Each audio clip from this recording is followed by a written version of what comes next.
This is the moment. They understood it was the Kairos moment of God. It was now or never.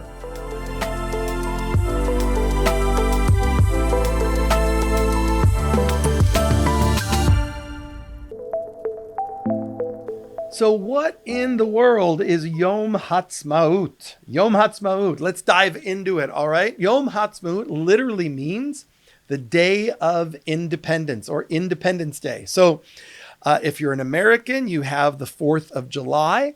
That is America's Independence Day. Yom Ha'atzmaut is Israel's Independence Day. It is celebrated annually on the 5th of Iyar. And now we get into that place where we remember that we have two calendars going on here. We have the lunar calendar, which is the biblical calendar, and we have the Gregorian calendar. So the 5th of Iyar is the date on the lunar calendar where Yom Ha'atzmaut is celebrated, and that translates into May 14th if you're looking at it on the Gregorian calendar.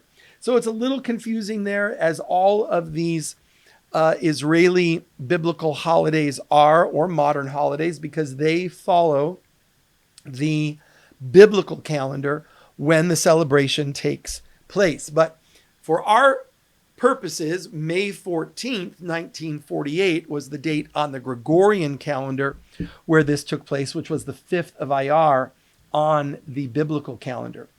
The Declaration of Independence was signed in Israel. One of my favorite places to go is Independence Hall, right in the heart of Tel Aviv.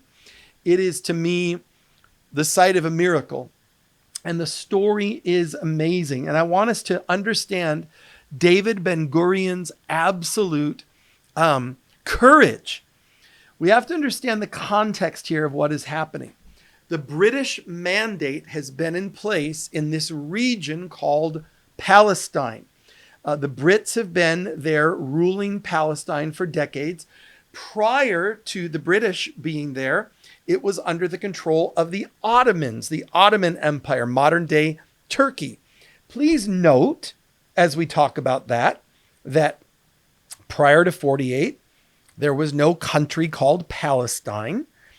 The area was not ruled by a Palestinian governor or prince or king or president. There wasn't a country called Palestine. Previous to that, it was not ruled by a Palestinian government. It was ruled by the Turks, the Ottoman Empire, and so on and so on. No matter how far you go back in history, you will never find a president of Palestine, a king of Palestine, a prime minister of Palestine, because it did not exist. In fact, even the term Palestinian did not exist in the way we understand it to exist now. Palestine was just the name of a territory. And so if you were a Jew who lived there, you were a Palestinian Jew. If you were an Arab, you were a Palestinian Arab. But it was not at all the modern creation now that we have of the term Palestinian. That's another video. We won't get into that right now. But November 29th, 1947, a very important date, November 29th, 1947, Israel goes through, in full view of the global community, what is known as the Partition Plan. The vote goes through at the United Nations. All nations vote on this together, and they affirm the creation of two states, the two-state solution. A state for the Jews and a state for the Arabs. The Jews accepted this plan, even though it was a very, very small territory that they were given. And to them, heartbreaking, it did not include Jerusalem, which is like a body that doesn't include its heart, because Jerusalem, since King David, has been the heartbeat of all the Jews. And yet the Jews said, we will accept this. That's November 29th, 1947. However, 5 Arab nations, Egypt, Jordan, Syria, Lebanon, Iraq, absolutely said, no, we are going to finish what Hitler started. Now, I need to say this very clearly right now. Please listen carefully, because you will hear on the internet all kinds of lies that say that the creation of the state of Israel was a response to the Holocaust, that because of the Holocaust, the state of Israel was created. Nothing, folks, please learn history.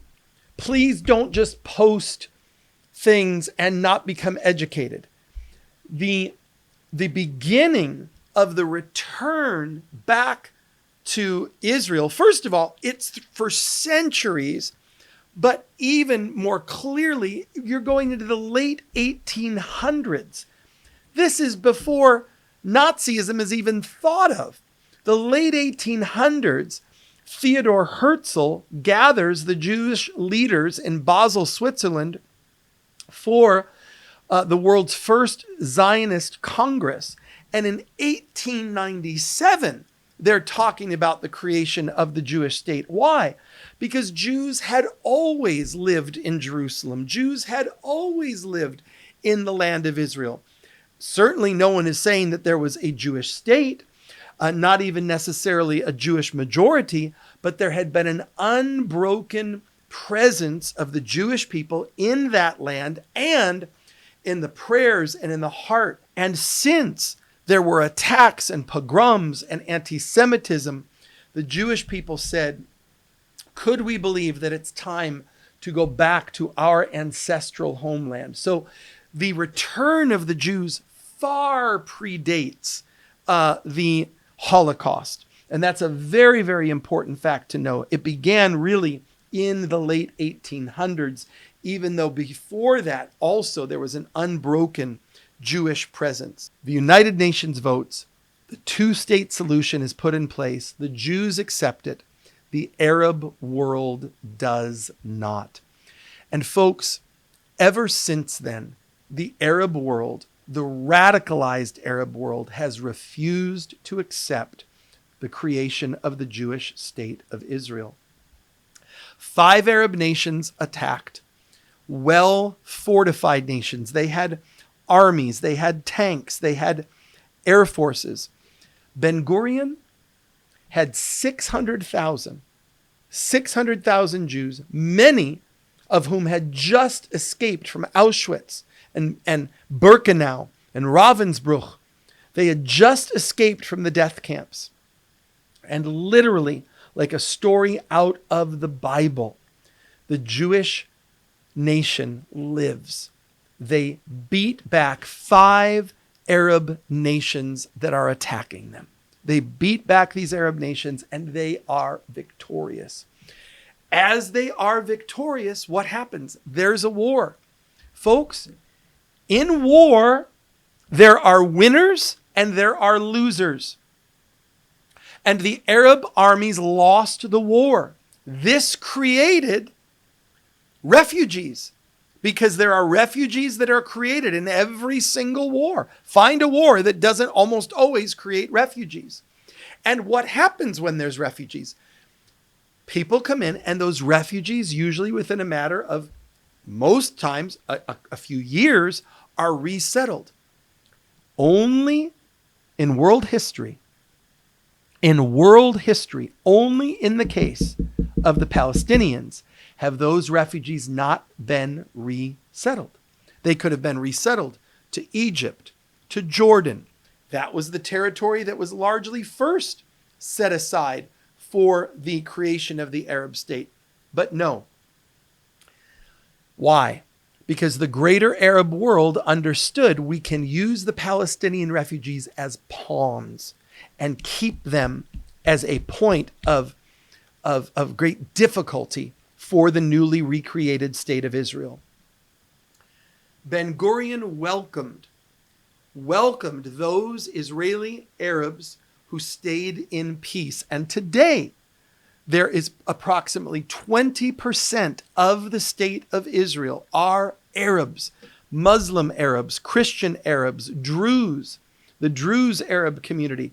They have full rights. I was just last week in Washington, D.C. at the Israeli embassy, dealing with a very high-level diplomat. She's an Arab Druze, and she is a proud Zionist. She is a proud supporter of the state of Israel as an Arab. Why?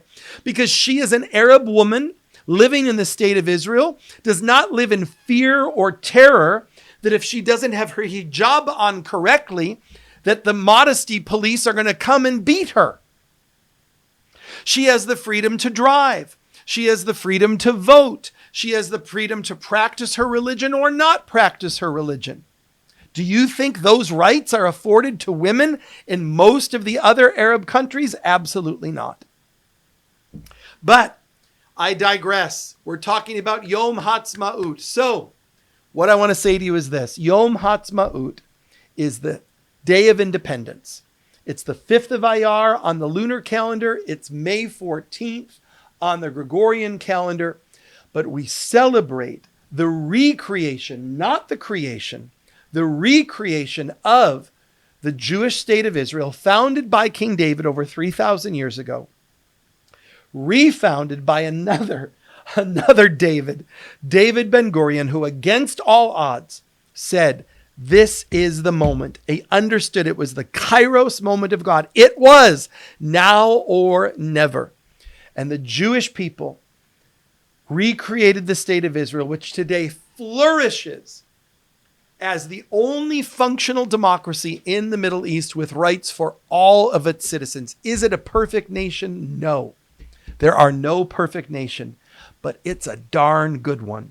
And I want to tell you, today we celebrate with the state of Israel, Yom Ha'atzmaut, Am Yisrael Chai.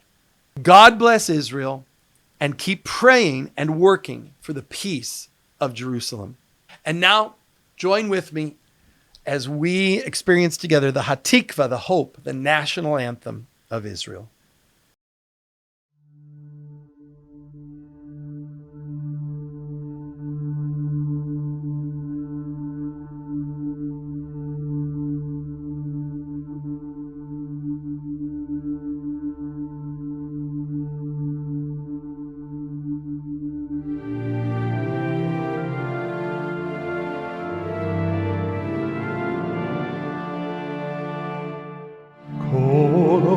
בלבד ונימה נפש יהודי הומייה ולפתי מזרח קדימה עין לציון סופיה עוד לא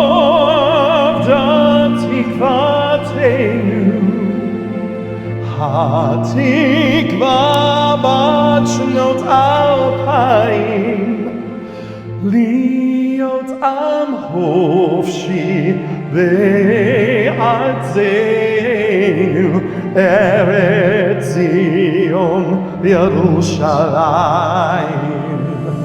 להיות עם חופשי בארצנו,